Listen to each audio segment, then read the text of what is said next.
This is a short series on how we bikepack the Natchez Trace Parkway, where we camped, got water, got food, and what we experienced along the way. So come along on our bikepacking adventure so you can start planning yours today. Well, it's 4:45 in the morning. We opted to start out extremely early. That way we're not riding in 92-degree weather. And plus that night I didn't sleep too well. I mean, who can sleep in a place called Witch Dance where legend holds witches used to gather there and dance around and do spells? So I was a little spooked. It wasn't long and then it was daybreak.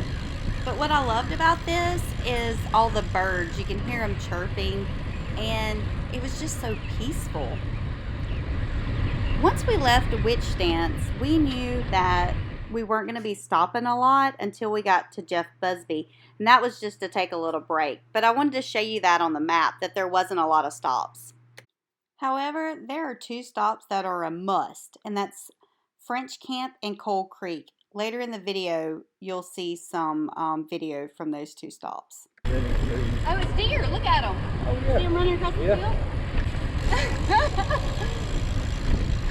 Two of them.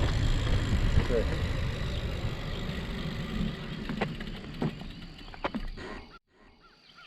I'm kind of bummed out that the deer did not show up on the video, but they were there, and that was the highlight of that morning.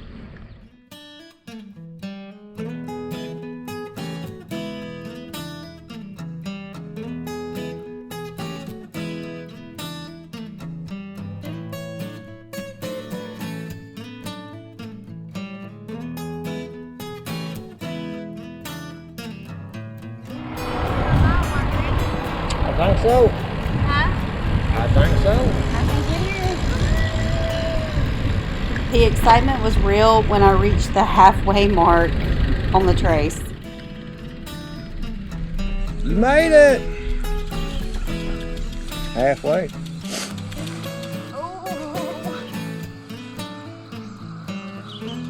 Let me take one after that bike carries you in the ditch. Yeah, when I'm laying in the ditch.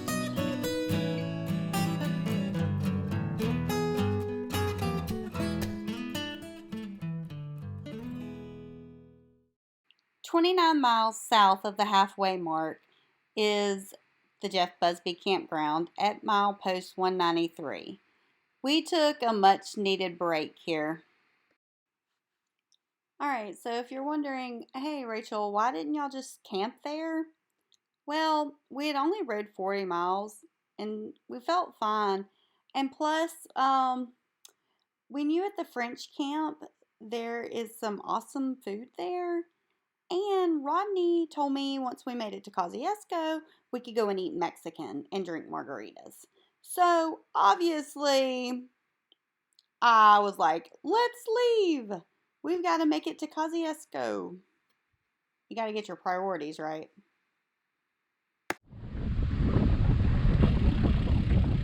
So, at mile marker 180, you will finally reach the French camp.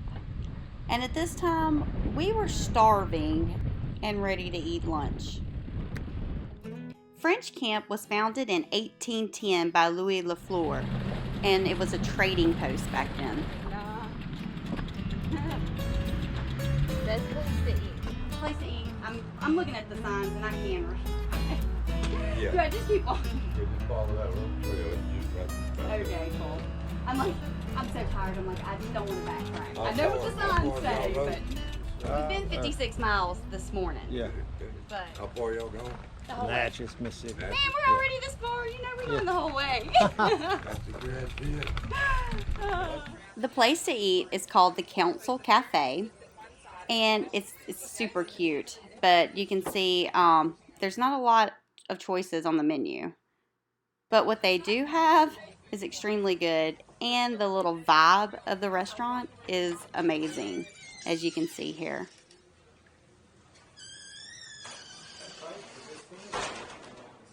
My favorite part of the whole place was this fireplace with the crookedest mantle I have ever seen. But that Dr. Pepper right there was so good, and that sandwich was to die for. You know what's so bad is half the time I always lose the car, right? I hadn't forgot one time where I parked that bike. Now, you can walk around the grounds and see a lot of stuff that they have on display, but it was 90 degrees and we still had 21 more miles to ride till we got to Kosciusko. And I wanted to make one other stop, which is Coal Creek. And it was only about 5 miles from where we were at. That's right, milepost 175, you arrive at Coal Creek. I mean, tell me it doesn't look super cool. It does, but it looks super snaky. Super snaky. I ain't afraid of no snake. Yeah. It'd be different with somewhere with some attention. I seen some hospital signs back here. 42 miles. Come on, it's nothing but malaria. The mosquitoes. This little 15-minute walking trail will take you through the last stage of the Tupelo Bald Cypress Swamp and the first stage of the mixed hardwood bottomland forest, is what the sign says. Ah! Just kidding. That was so wrong. I can help it.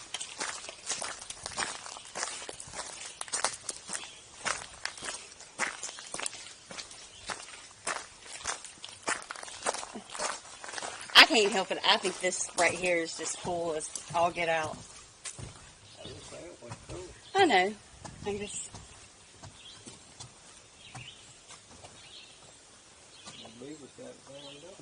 Mm-hmm. Look how many trees. I mean, like the bottoms of them, the roots.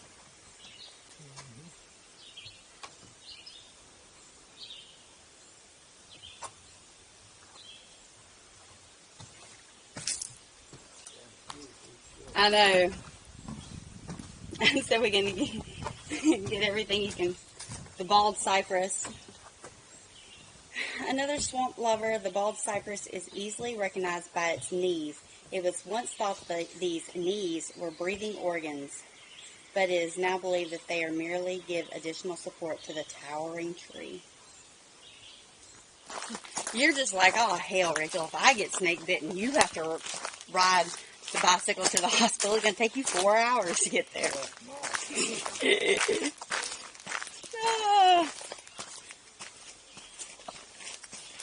I did get Rodney for one picture, though, while we were on the bridge. That sun is bearing down. Oh, yeah. Big time.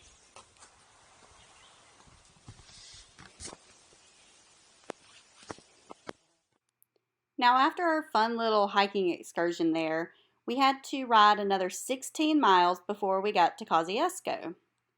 Now, we fought a headwind the whole way. And it was 90 degrees outside, 91, 92, somewhere around there. So it was extremely hot. And the headwind is so bad. I have to draft. Because we're out here in this hill. And it's brutal. I'm a baby. You just want to draft behind me. Well, sure I do. Why do you think I got this camera on there? Want me to pull you? I didn't start doing this shit yesterday. I was so happy to finally get to Kosciusko. We first went to the visitor center and met those people there because they have a bike-only campground.